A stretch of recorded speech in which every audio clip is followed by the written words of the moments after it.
What's going on, Frantifa? How are you this Tuesday, random Tuesday afternoon? I hope you're doing well out there in the ether. If you're listening in the future, what's up? Does Nina Turner become Ohio's 11th District Congresswoman? Holy shit, I hope the answer is yes. Yes, we're awaiting returns on that very, very important election. But for now, it is time to take a break and talk about a very savory, wonderful topic of drug cartels and the failed drug war that is running amok throughout the Americas. Oh my God, isn't that great? Just so, this is a comedy show ultimately. No, we have such a good next 40 minutes. I am so thrilled to bring you our guest. We've been talking a lot about Latin American politics and needing to have more journalists on who are doing the work, putting their lives on the line. And so I'm so happy to have Ioan Grillo to join us for the hour. And did I make that an hour? I said 40 minutes like a second ago. I know. Poor guy. This guy. He had to listen to 3 minutes of the intro music. It was great. But if you're here, thank you for being here. Remember, this is a Patreon first episode. That's right. So please, if you like this bonus content, if you know that Francesca is actually not in her studio right now, she's visiting her mom. Should she be hanging out with her mom? Yeah, in theory. I mean, parents, what do you, you're alive. Great. But anyway, if you like this bonus content, hey, become a patron, patreon.com/Bitchuation room. Thank you so much in advance for everyone who has taken the plunge. And I'm so happy to be able to have these deep dive conversations with you all. And again, hey, if you're here, send in questions. I would love to read them live. Send in questions after the fact. If you can't become a patron, you're listening to this in the future when everyone can listen to it. Thank you so much. I get times are hard. Unemployment benefits are running out. Just write this podcast a 5-star review. Tell me why you like it and why it's worth me just sweating my tits off right now. My God. Okay, I'm done. Without further ado, let's bring him in. He is a journalist and a writer based in Mexico City, specializing on crime and drug working for outlets including, or drugs, I believe it's not drug working, the inner work, anyway. He's worked for the New York Times, National Geographic, Time Magazine, Esquire, CNN, Reuters, Al Jazeera, Houston Chronicle, Associated Press, Letras Libres, and many others. He's the author of the books Blood, Gun, Money, How America Arms Gangs and Cartels, just out this year.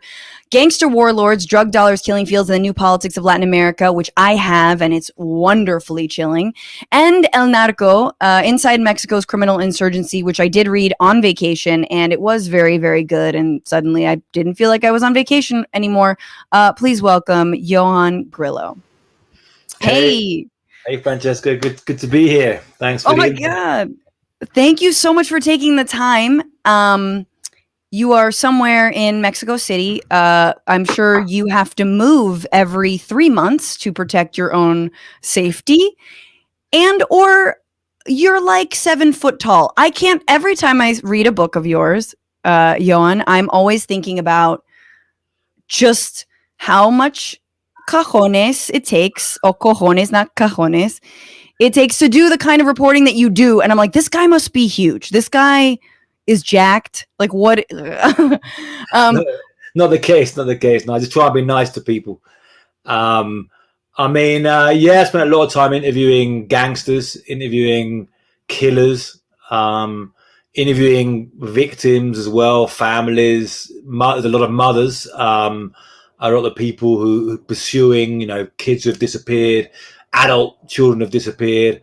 And yeah, it's a crazy world. It's not something I planned to do. I kind of found myself 20 years ago, get off a plane in Mexico City, and just fell into covering crime and drugs, and it just took me on a kind of crazy journey that just keeps on going.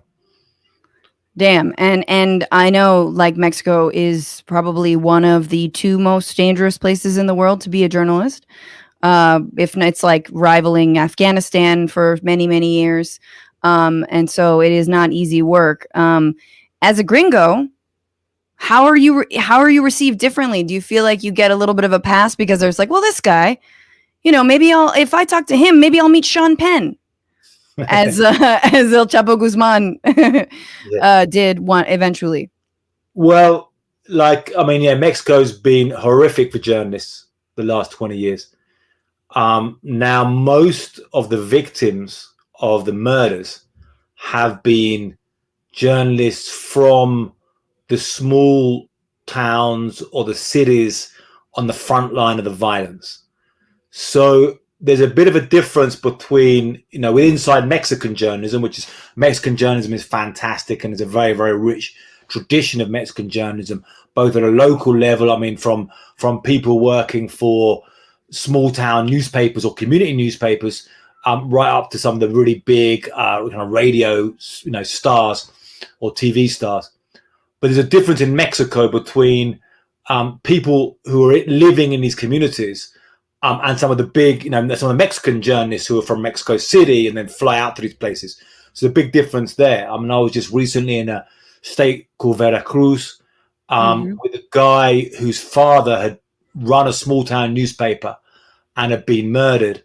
And the gunmen, when he was criticizing the local mayor who was in with the drug cartel, and the gunmen went to his house, like a whole bunch of gunmen. They dragged the father out of the house while the son was there.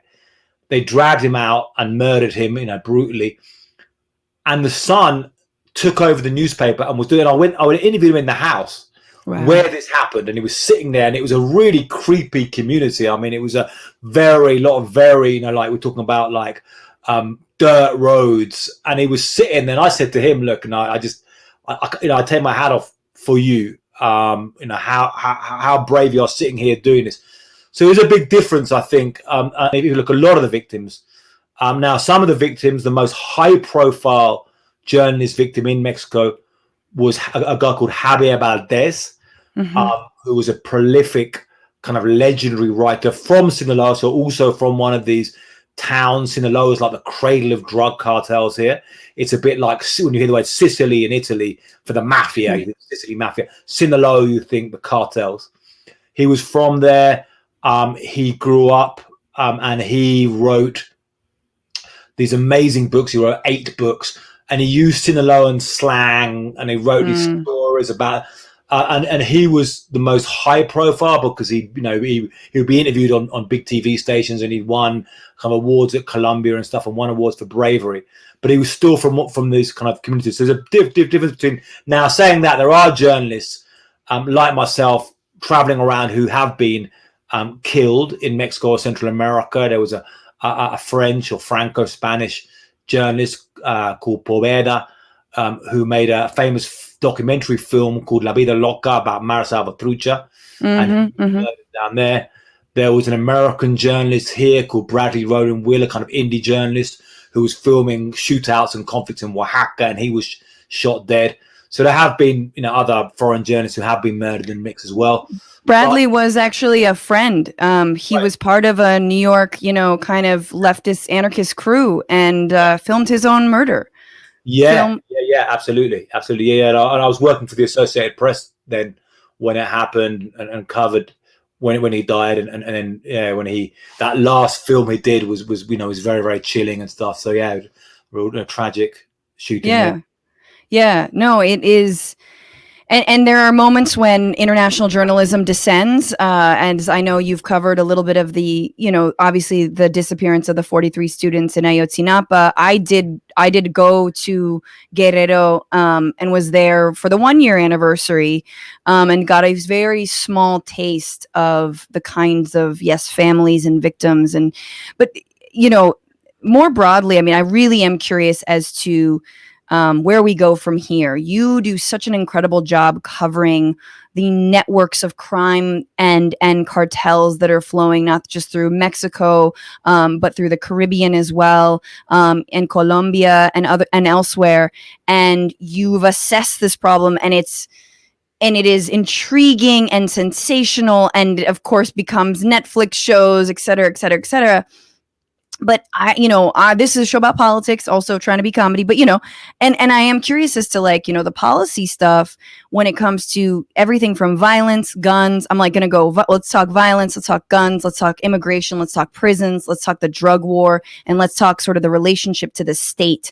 This is a lot to cover, and and then everyone will have their degrees and we'll be great. And we'll all, but I think one interesting thing that I learned from El Narco, which is your first book, was the ways that, drug violence often is externalized to south of the border. So drugs flow in, violence goes out.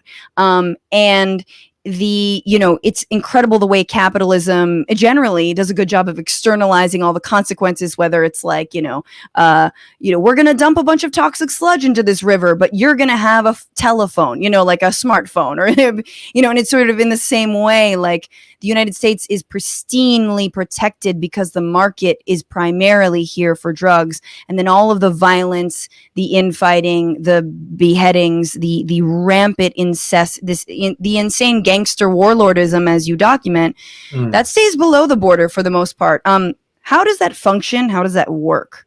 And yeah, sure. Like, so, I mean, yeah, it's been a crazy thing. I mean, you could think of the 50 years of the war on drugs. We think of, so this year, 1971, was when Richard Nixon, got the press there and said, like drugs are public enemy number one. So you think of that evolution of 50 years. Or you could look at the last 20 years, and the period post-Cold War in Latin America, and the kind of hopes for peace and democracy after the Cold War. And then the violence of the last 20 years, violence has gone up in Latin America when it went down in many parts of the world. It's been like 2 million murders in Latin America and the Caribbean the last 20 years. It's like a lot more deaths than most parts of the Middle East. So it's been a kind of crazy story or crazy situation. I think of it as being a chain of these kind of weird hybrid armed conflicts that have emerged. Call them crime wars, like a mix of crime and war, and a chain going from Mexico down through Central America into Colombia, Venezuela, into Brazil, across the Caribbean. They kind of linked up. So the way that it's played out, that the violence has been more down here. Now you have violence in the United States over drugs, and you have violence in Baltimore and St. Louis, and you have these crazy murder rates in those places. But they're like little islands within the United States. And even within, like Chicago South Side, it's more like neighborhoods that are violent. Right. Whereas in Mexico, in Central America, you see entire states that are violent or entire countries that are violent.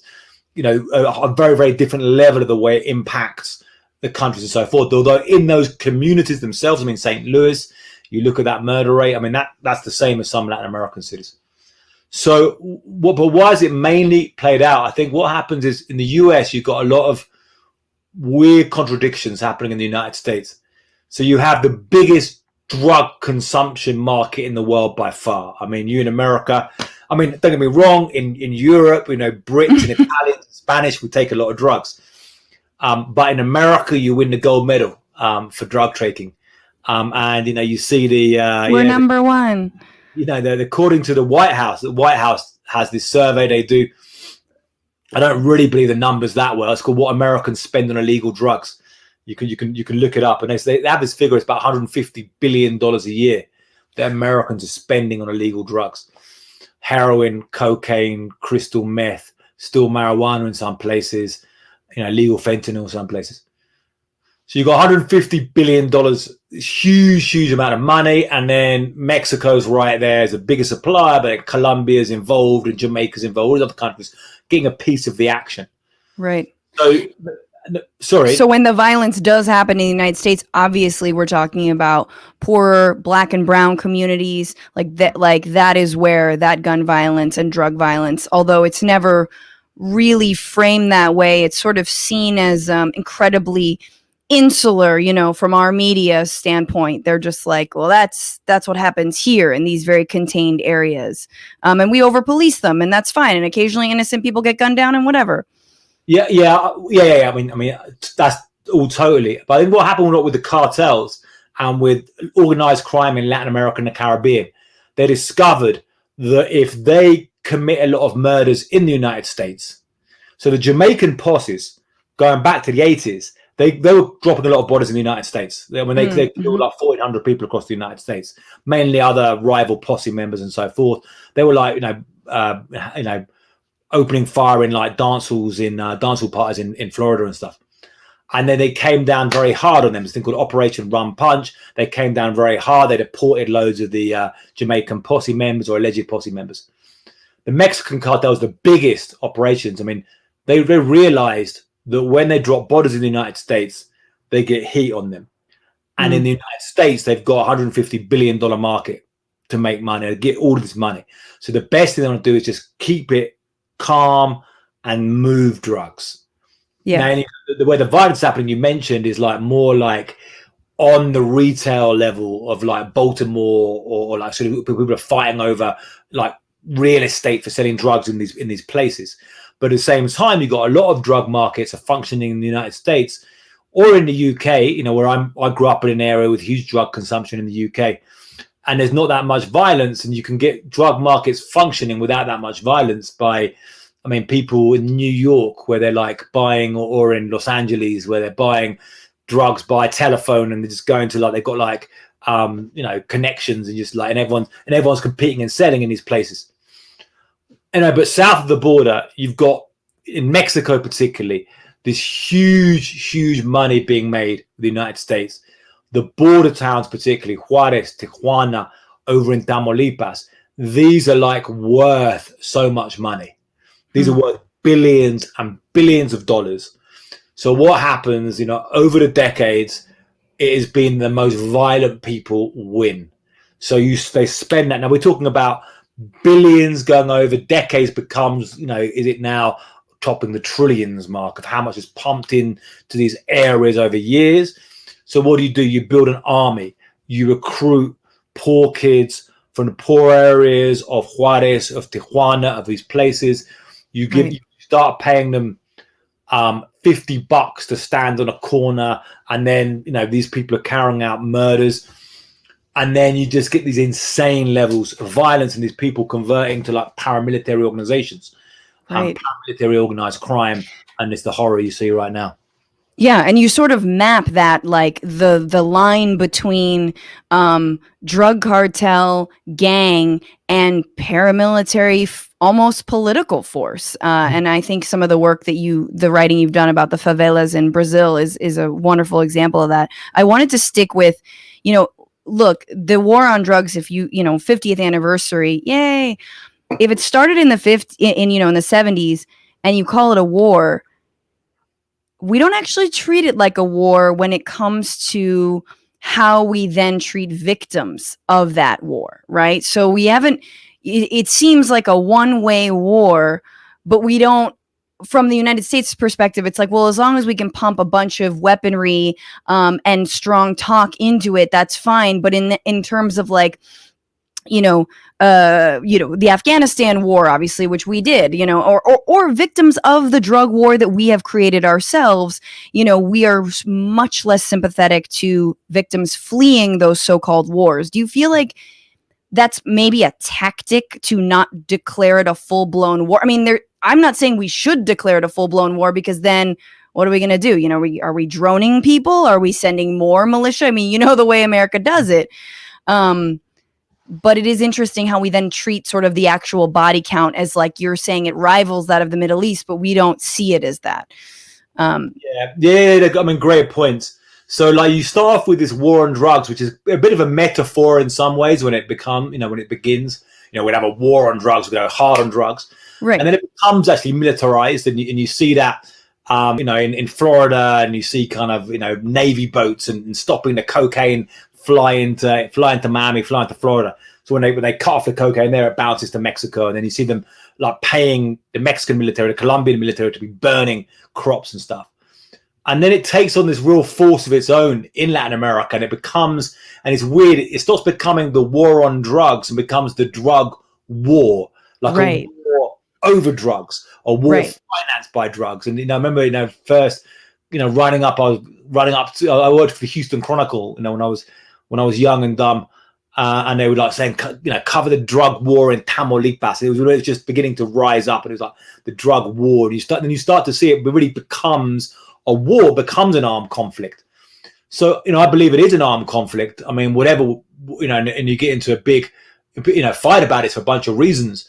But yeah, you're right. The governments don't want to call it an armed conflict for various reasons. in the United States, if they suddenly say, well, there's an armed conflict happening in Mexico and Central America, then all the refugees fleeing it have their cases really reinforced. So right now you have the judges, they don't want to give asylum to people fleeing drug cartels in Mexico, even drug cartels working with dodgy police or corrupt police in Mexico. They don't want to give them asylum. But then suddenly if you start saying, well, there's a real war down there, or we're going to name these groups terrorists, well, you're fleeing a terrorist organization that we recognize as a terrorist organization, that changes things. Another thing, we can get into this later, I mean, America's providing all the guns to these people. So you suddenly say, well, these people who are selling guns are like selling guns to terrorist organizations. So there's kind of a weird thing there of like, of how to define this. I believe it's a hybrid armed conflict. I believe we need to find a new vocabulary for it and figure out a policy to deal with this stuff. And it's sad. I mean, I spent 20 years just running around here, and you see that nothing seems to work, or very little seems to work. And right now we've got kind of some of these more like strong men rising up. Bolsonaro in Brazil, Bukele in El Salvador right now coming up saying, with these more authoritarian policies in response to a lot of this violence. Yeah, Bukele, my God, what a Bitcoin will solve it. Let's just make it all. Let's enable cartels to use Bitcoin. This cannot go wrong. Bukele is the president of El Salvador and just legalized Bitcoin as a currency and a tender there, which I'm curious about. But I did very minimal reporting on the border for AJ Plus when I worked there. And one of the things, just this was pre-Trump, we're looking at what is the border like? Is there a wall? Oh, there is. Oh, there's a bunch of fence. There's, all kinds of things. And one thing you notice is, my God, the gun stores.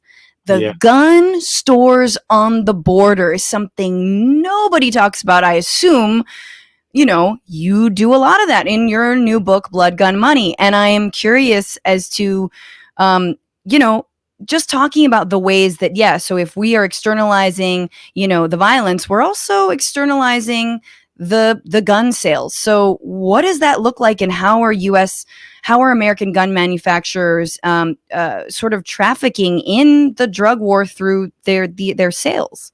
Yeah, I mean, it's a crazy, crazy thing. It's mind-boggling that it goes on. I mean, we know like the last 12 years, 160,000 firearms taken from criminals, including the most violent cartels here, and traced directly to US gun stores, US gun factories. I mean, we know that without a doubt. But that's just the tip of the iceberg. And the estimates are, made and is shared by the Mexican government or an institute in San Diego, more than 200,000 firearms a year trafficked from the United States to Mexico. Now, even if it was half that number, I mean, this is a crazy historic case of firearms trafficking. I mean, you've just got guns, an iron river of guns flowing down from the United States to Mexico, and then it carries on into Honduras, El Salvador, Guatemala, and then down to Colombia, Venezuela, Brazil. This kind of huge amount of guns keeps bouncing through these places. And to extremely violent, criminals and extremely violent conflict. And how this just cannot be confronted, or in the United States, how this is failed to be confronted. And in the current administration, they're failing to confront this still. And there's things they can do, which they could have done yesterday. I mean, beginning with things like universal background checks, which is supported by, the vast, 90% of Americans in some surveys, 89% of Americans, the majority of conservatives, the majority of gun owners, and they're still not doing those kind of basic things. So it's crazy, it's mind-boggling, it's kind of frustrating, but it's a reality. And so even a background check, obviously, like we in the United States have plenty of gun violence to go around, but it, often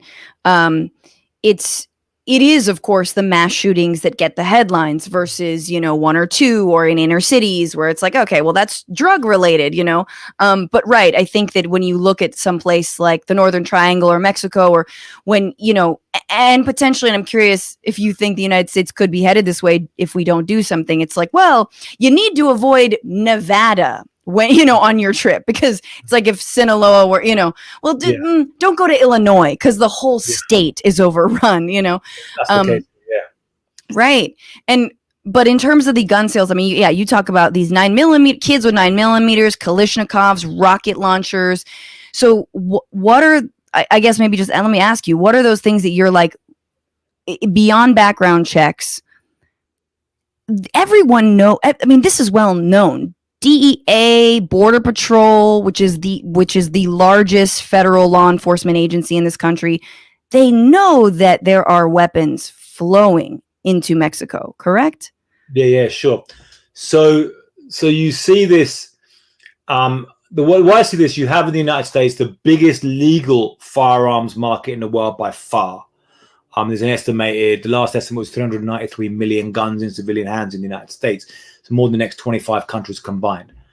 But the way guns play out, there's a lot of factors. When you get into this, there's a lot of factors. I mean, there's less problem if people, there's a lot of individual collectors with lots of guns. I talked to a guy who had 200 guns stashed in his basement. So, you have individuals with a bunch of guns. To be fair, it's more dangerous when it's people who are determined murderers taking guns. Now, the cartels, a lot of these, gangs, the MS-13, they are people who want to commit murder, who openly, that's what they do. They're committing murder. So why is the US industry selling them loads of guns? And you see cases, I mean, what's kind of staggering when you get into this is then you find out, cases that somebody walks into a place and buys 85 firearms in a single purchase. And they're for gangs. Somebody buying, spending $500,000. One individual person going around buying and shop $500,000. People buying guns, a supposed 23-year-old kid with cash buying 50 cals, which they fire bullets this size, and spending $15,000 in cash for these things. So why is that happening? Why is there a person in Florida trafficking 1,000 guns? Right. And you start seeing these really crazy things, even beyond people can have their gun rights, Second Amendment rights, but beyond that, how come this is happening? How come this trafficking is happening so blatantly? And you see when it comes, the US is particularly when it gets to drugs and guns, which are kind of entwined, like I call them like two venomous plants, like wrapped around each other. Mm-hmm. You see these kind of crazy things happening. And like with the universal background check, it's like a basic idea that you've got a law and you have to have a background check, and if the person's is a criminal who's been in prison for using for gun violence, they can't buy a gun, and then that is not applied, so people can buy guns. So I interviewed one trafficker in prison in Ciudad Juarez, Mexico, who was traveling every weekend from from Chihuahua to gun shows in the Dallas area, and was buying a whole bunch of AR-15s and driving them back, and was showing no paperwork at all. And he called it like a black market. It's more like a grey market, really. And he explained the method. So we went and did this myself with a recorder, went to these gun shows, went to people. And they said, you can buy a gun, no ID, no paperwork whatsoever. You can buy our AR-15s. Then they said they're abusing these laws, finding these holes. And the fact that is not stopped is kind of frustrating. It shows politics is quite broken, I think, in a lot of places. But in the US, politics is broken about solving problems. How come these basic things can't be fixed? Yeah, that's the gun show loophole we've all been hearing about. Ioan, I'm hearing a bit of a echo. Could you put some headphones? Put those adorable headphones on? Yeah, sure thing. Yeah, I'll throw them in there. Absolutely. Let's see if that's a little better. And we're gonna Okay. Hello, I'm gonna talk. Yeah, that's so much better. Thank you. Sorry to make you wear those. No, they look great on you. But I mean, you just named two of the most well-known loopholes when it comes to gun violence and gun sales in the United States, which are the gun show loophole and the background checks loophole. And no one is saying that would full stop foolproof, guns getting in the hands of cartels or dangerous murderers. But my God, you need to start somewhere. What is so fascinating and ironic about all this is, I'm sure you saw a lot of Trump Republicans who hate some immigrants. They absolutely hate immigrants. They are terrified of, caravans of mothers and children looking for work and survival. And yet they also love their guns. And if anyone wants to close a loophole about, selling a certain, amount of guns at gun shows or limiting it or a background check, they're the first ones to be literally up in arms over it. So how do you square that? Is that fascinating to you to know that that our policies around guns don't stop at the border, that they go through the border? And the more lax we are, the more we're feeding into a system that's destabilizing all of the Americas and is coming back to bite us, through, massive immigration, waves of immigration. Yeah, I mean, totally. You see these circles of these things, and in these, sometimes you see the biggest issues in the United States of being guns and being immigration or undocumented migrants and refugees, and these two big issues are linked. And so you see these guns flowing down. Again, it's an iron river of guns. And then if you look at some of the people on the migrant trail, I mean, you see people fleeing Honduras. A tragic profile I look at it is a girl when she was 12. She was hit by a stray bullet in Honduras, and she was hit. The bullet hit her in the stomach, went through her waist and left her paralyzed from the waist down. My God. So she was living. She couldn't go to school. Tragic case. She finally died at 17. And so people fleeing that violence. And I saw one woman who's also paralyzed from the waist down with some feeling in her foot, being carried between her husband and a friend, carrying her on the migrant trail. Another guy being shot in both legs for being in the wrong place. So loads of people literally fleeing gun violence and coming as refugees. And then that same circle coming back. And these big contradictions between being pro law enforcement, but being so pro-gun, you're kind of anti-law enforcement over guns. So you get these kind of put things. I mean, a way to fix it. I mean, you see, there is a way, and it's like just trying to say, well, this is a problem, and there's pragmatic things you can do to deal with it. You shouldn't be just the basic stuff. You really want to be selling guns to the most violent criminals, but also the drug policy itself, the war on drugs itself is faulted, from the core. I mean, it's not working. I think now, I think of the war on drugs, it was done with enthusiasm for about the first 30 years. So if we see, Richard Nixon kicked it off in 71, and he had Reagan really got into it in a big way. And then we had, under Clinton as well, there was still really kind of into this. And I think it kind of died, or the kind of American politicians kind of after about 9/11. Since then, and even with the latest opioid epidemic in the United States, there isn't really enthusiasm for war on drugs anymore. That's more said by us critics than by the actual, and even, I've had an email, I've been reached out by some people in the Washington drug office. The second we start having, maybe have some conversations, and I think there's people there. They're not really enthusiastic about these policies anymore, but it's more like a zombie war on drugs. It kind of keeps stumbling on anyway. It's still and there are some, genuine problems. Like, what do you do about heroin? How can we deal with heroin? We're going to keep on fighting and allow this illegal market on heroin to make all these gangsters rich who are then murdering people and then working like paramilitaries and then, disappearing 43 students in Guerrero. Or are we going to establish shops where people can sell heroin? But then that gets kind of messy. So I'm totally against the war on drugs conceptually, and in favor of drug policy reform. Meaning accepting that the current policies don't work and but then we do need to get to a hard conversation about how we would create a world with drugs where, what can be legal, what can't be legal, but we have to try and figure out a better way of helping addicts and helping people with drug problems? It's sort of the way, though, that I think about, anything that is massive change, that we're always sort of like 3 steps ahead, and we're like, yeah, buddy, but let's do step 1. If you're like, what, are you going to make gas cars illegal to stop climate change? I was like, no, not yet.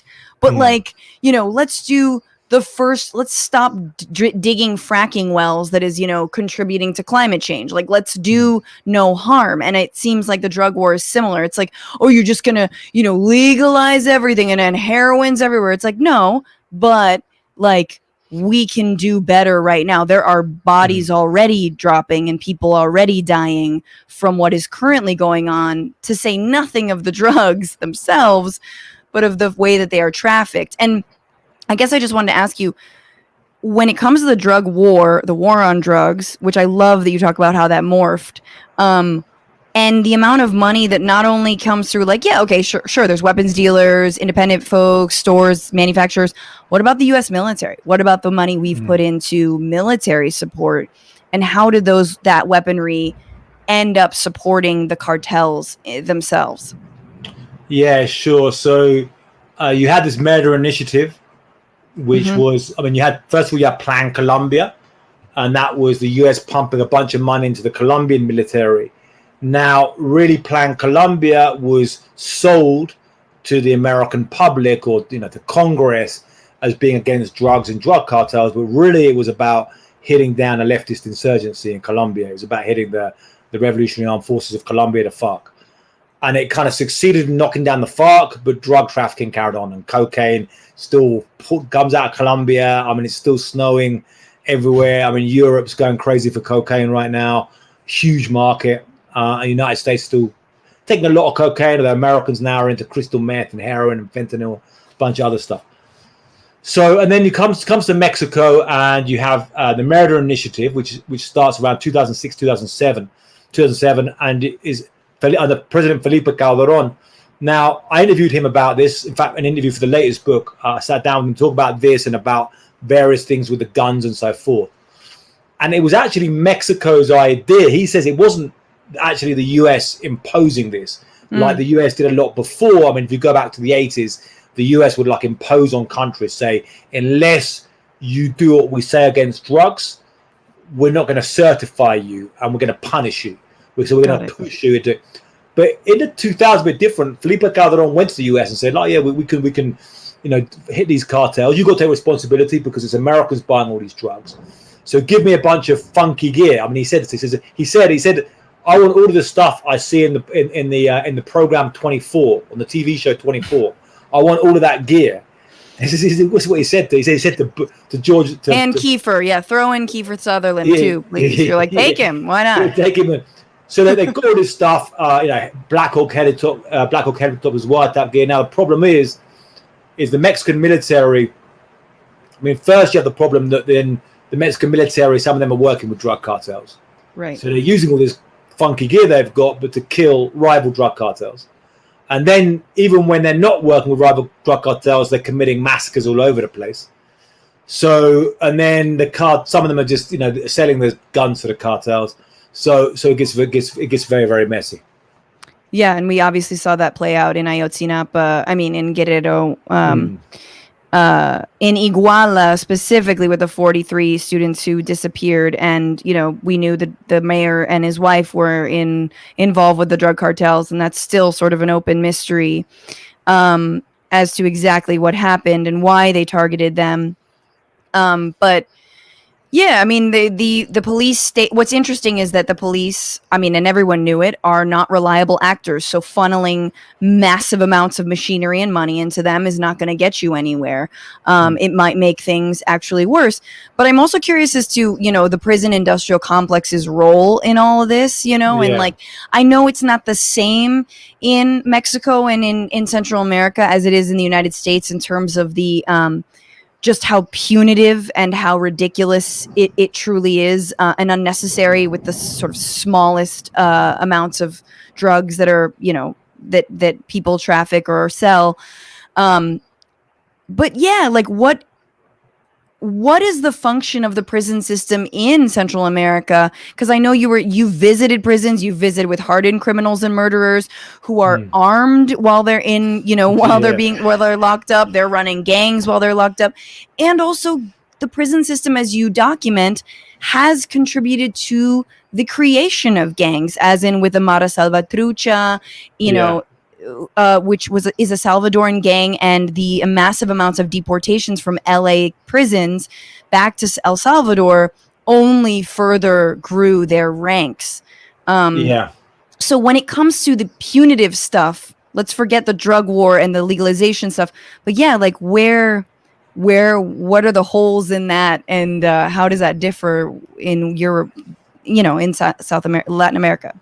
Yeah, it's kind of a double tragedy that you see, in that there's a lot of very violent murderers on the street here, and I'm talking about violent criminals who've committed multiple rapes, murders, massacres, some bad people, and there's impunity, and they're on the street. So you get some places like Guerrero State's one of the worst, where like if you commit a murder, you've got about a 1 in 50 chance of being caught doing it. So on one side, you've got that, like a lot of, the complete failure to really just, deliver justice. On the other side, you've got these kind of brutal prisons and a lot of, sometimes innocent people, some horrific cases of innocent people get railroaded, some terrible miscarriages of justice here.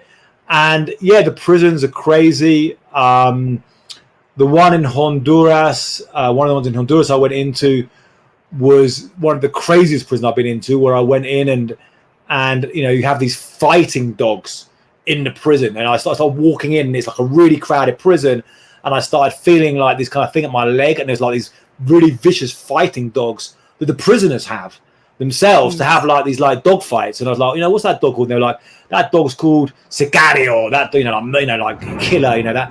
And then the girlfriends are in the prison with them, or the wives in the prison with them. Yeah. And then there are people there, openly carrying like Uzis on their chest and with grenades and stuff, and like real brutal violence. I mean, crazy violence happening in there. I mean, without being too graphic, I mean, there was there's a mural of a prison leader there who'd been subsequently murdered. But somebody challenged his power in the prison, and he decapitated them and like threw the head over the wall. And so this kind of brutality happening, and people living with that brutality. So you've got a kind of double tragedy. Yeah, I mean, it's not working. The problem is with a lot of this stuff is loads of it's not working, but I don't know, what is the solution? How do you make this better? And it's like, you kind of said, a tragedy of both people suffering the impunity or really what violent crime means, and that really hurting people, but also people suffering the repression of soldiers coming into their communities and killing people, and like prisons that don't work, and are like, sometimes putting innocent people in these prisons. Right.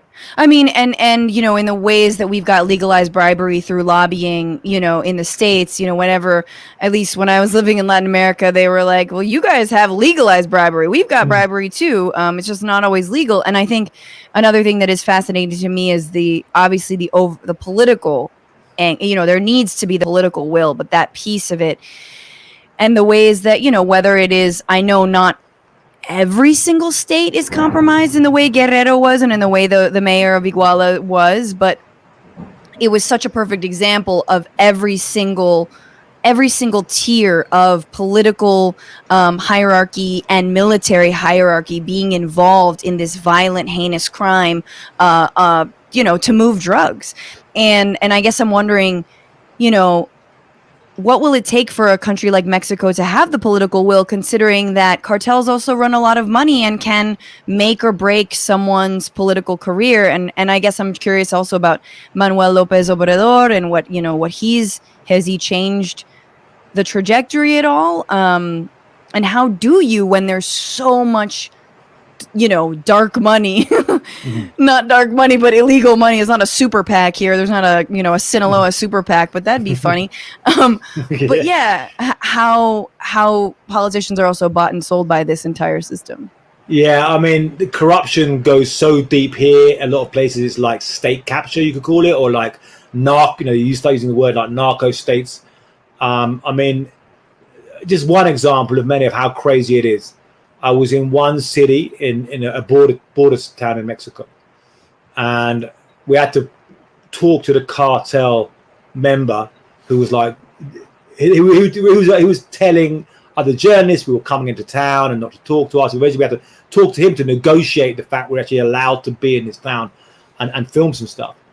And eventually, we kind of calmed it down with the guy, and he said, "Yeah, you're fine." He goes, "Any problem with the police, you call me." Like he's above the police, above the local police. So you get kind of levels where you have a local police force and the cartels above them now, kind of running them. And you've got police commanders who are active cartel members who would teach, training young cartel members how to commit atrocities. And then all the way up, you've got these, crazy stuff where the guy who was really the number two, the kind of main head of the drug war under Felipe Calderon, who we talked about earlier, Genaro Garcia Luna, is currently in prison in the United States on drug trafficking charges.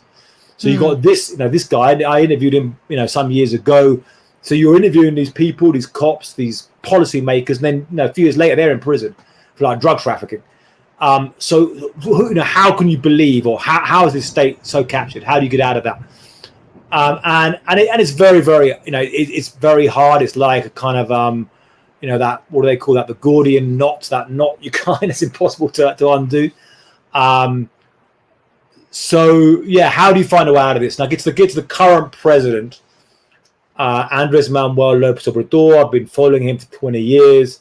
Yeah. I've been to his hometown and talked to the guy, the guys he played baseball with as a kid, and kind of followed his career as mayor of Mexico City, and been to like literally hundreds of his events. And I kind of liked his discourse originally, his kind of idea of being, you've got this mafia of power at the top with all the money, and the rest of the people are left out, and you've got to kind of get rid of corruption and kind of, clean the system, and it sounded good. Unfortunately, the reality is I don't really see evidence that he's really changing things. An example is that for his party is called Morena Party. For his party, you had somebody running for mayor in the local elections who was literally wanted in the United States on drug trafficking charges. Wow. Now, people say, well, it's like, can't you find somebody else who's not wanted on drug trafficking charges to run for mayor? There might be somebody out there, there's still, you still see, and has there been, real efforts to clean up these places, and the violence continues. Now it's plateaued. I don't want to blame it all on the current president, Sure. But he hasn't got a big, solution to this. So yeah, it's very, very tough. And how is, I think that both Republicans and Democrats have bought into this idea that we should keep paying Mexico to stop migrants who are fleeing these drug crime wars in various levels, whether in Honduras, El Salvador, etc. Like, how has that impacted Mexican society? And I would imagine it would feel like there are now, more precarious people left in precarious situations who are even still ripe for being swept up into cartel worlds or drug running, etc. But anyway, I don't know if you have thoughts on that whole process. Yeah, sure. I think if you look at the migrant crises, and there's been, 3 migrant crises, crises, and I'll put that in inverted commas, but 3 migrant crises in the last 7 years. You had 2014 under Obama, and that was when it was all the children. Then you had the 2018-19 under Trump and the massive caravans, and that was when it got really big. And then just a couple of years later, you got like 2021 again, right as Biden comes in. So this is big things. Now, a lot of this is, I think, in Central America, you've seen a real meltdown, particularly in Honduras. That's been the worst. You covered this. You know that a huge amount of the numbers are going to speak to people from Honduras. There's a bunch of other countries. You've also got El Salvador, Guatemala, now Nicaragua, because that country is really cracking down hard, becoming very authoritarian, and people are fleeing that. But Honduras has seen a real meltdown. I think Honduras is perhaps after Venezuela's, also seen a lot of emigration, and Venezuela's in a bad way. Yes. But Honduras has been in a real meltdown, and so that's not talk about a narco state. In Honduras, the president of Honduras himself has been accused in a U.S. courts of being involved in drug trafficking. The president of the country, and then people are very extremely violent there. People fleeing that. Now, as you say, these last three migrant crises, Obama and then Trump and then Biden did the same thing. They went to Mexico and said, you stop the Central Americans coming. We'll give you money. We're your biggest trading partner. And Mexico, all three presidents in Mexico, happy to do this. Sadly, and anybody in the White House, and I think that's a sad reality. I don't see that changing soon. Right. It's a sad situation. Right, and you have Kamala Harris saying, "Don't come," and she, and there is an effort to pour money into root causes, as they say, quote unquote root causes. It's like, well, we're going to fund this school for girls here in El Salvador, and that sort of reminds me of the school for girls in Afghanistan. It's like, what are you actually doing here? Who are you trying to save? What is this about? And you started this originally by saying the United States doesn't call these gangs and cartels terrorists, and on the one hand, looking at how the war on terror has gone, you're like, thank God they're not calling them terrorists. And then number two, you're like, yeah, but at least there's way more attention. If these cartels were Muslim, would we have rooted them out by now? Probably not. But I think the US. I mean, the idea that the US could do drone strikes anyway and knock out the cartels is also a fantasy, because there's just so many of these. It's not like you've got like one little group of Al Qaeda. I mean, you've got hundreds of thousands of people in Mexico working for the cartels. Maybe more than. But one thing's interesting about Kamala Harris and saying that, and I think the critiques of that in the United States gets back to how about the gun issue? How about that as a start? How about if you say, okay, I understand that the reality is that the United States is not going to, the level of refugees potentially can come over the southern border is very large. Yeah. But if you argue, okay, we're going to try and resolve the problems in these countries so they don't have to flee. How about beginning with that gun trafficking? And people see, talk, and I saw also. I wondered with Alejandra Ocasio-Cortez on this, and I saw her tweeting about back in the 80s they were supporting regimes, and that's true. But how about right now in 2021? What's happening right now? As we speak right now, there's guns flowing over the border, and that Congress has got the power to change this. So why is people not saying, all with the war on drugs and with the drug consumption, saying, okay, we've got to take responsibility. We can't allow this amount of drug money to flow south. How about we've got to give treatment to all of the addicts and 90% of addicts in the United States do not receive treatment. So how about confronting this stuff right now, rather than, and maybe that rather than just saying, like you say, create a school for girls in Honduras, and it's really going to change the fundamental problems in that country. That's such a good point. I also think that sort of leftists can be a little bit lazy and progressives because we keep on pointing to the 80s, as, okay, well, what about when we supported this dictator, or what about the Contras, or what about this and that? And you're right that it continues today in the money and in the weaponry, keeps on flowing, and we don't need to reach back as far as the 80s. I want to respect your time and let you go, Jan, but I want to ask you about Haiti. Talk about not thing you were talking about.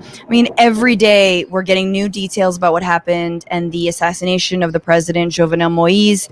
And it seems like there was a Colombian trained or Colombian based mercenary squad, essentially. And there are links to Haitian Americans, American Haitians in Florida. The ties on this are just everywhere, and bizarre. It's like you wonder whose fingerprints are on it. I know you've done a lot of work in Jamaica, and you've got a great chapter about that in Gangster Warlords, but what can you tell us about Haiti?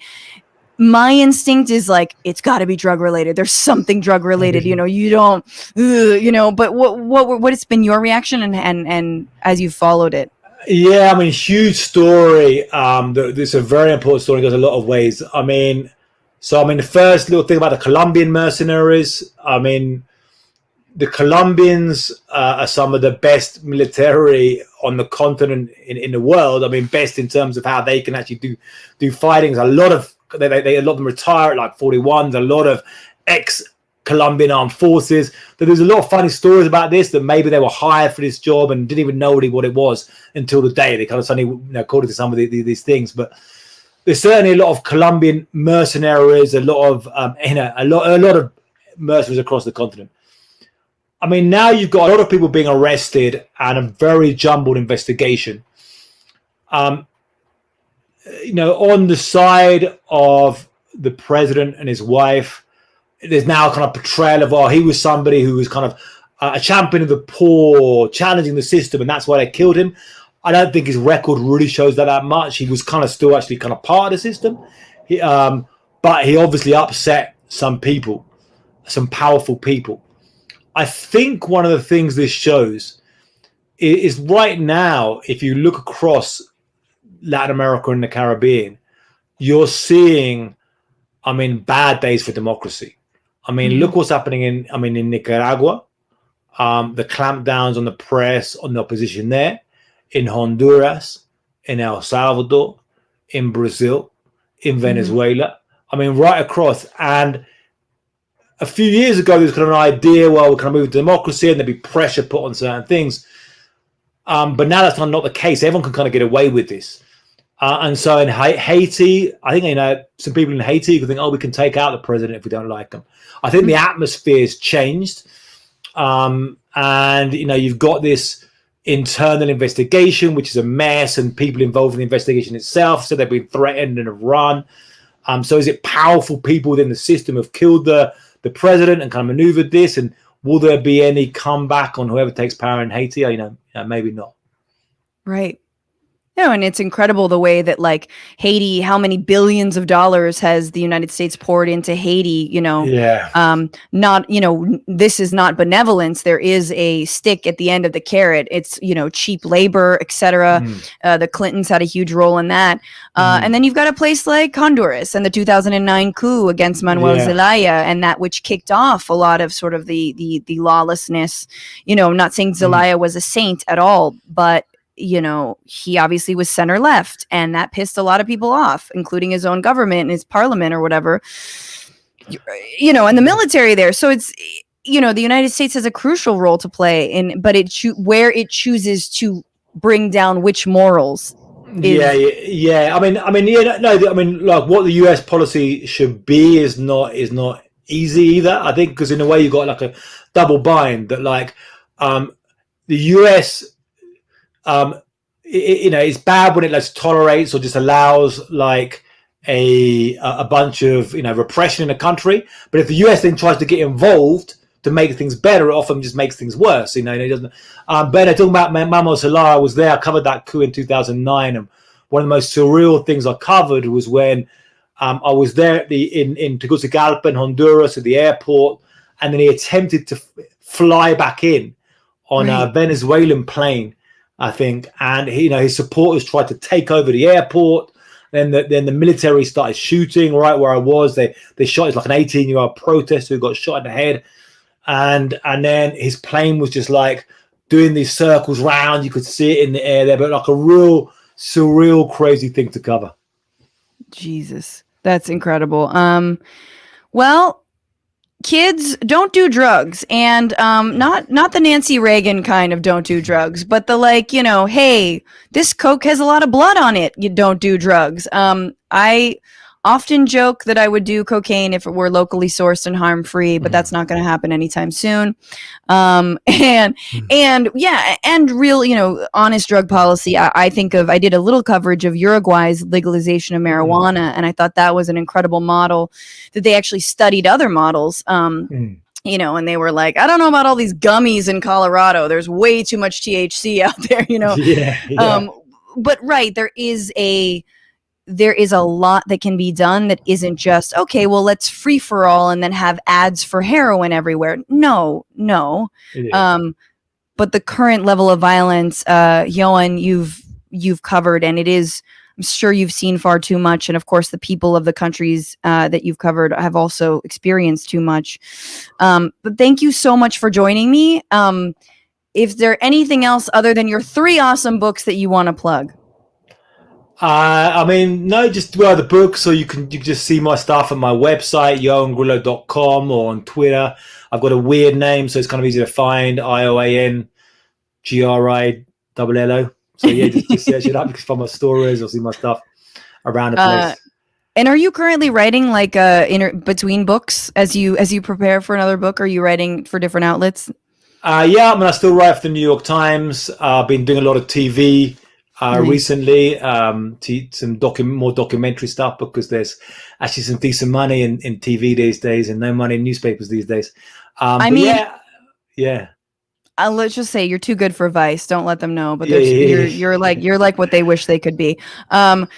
Ioan Grillo, thank you so much for your time. Be very well and stay dry. It sounds like there's a massive storm in Mexico City. I can hear the thunder. What is when it rains a lot? You say it's Tlaloc. Tlaloc was like a god of rain here, so it's like a Tlaloc, like pouring down some water. But that's good, because we need water. It's a bit of a drought in a lot of Mexico, so yeah, we need water right now. You need water, absolutely. All right, thank you so much. Take very good care. Appreciate you and your time. And thank you all for being here. Oh my God. Ioan Grillo, everyone. Read his books. I listened to his El Narco. It was chilling. It was awesome. And the guy puts himself on the line to give us some of these insights. So thank you so much for being here, for being a supporter. I'm in this weird space. Be very, very well. Take good care. And remember, don't just bitch about it. Be about it. Bye.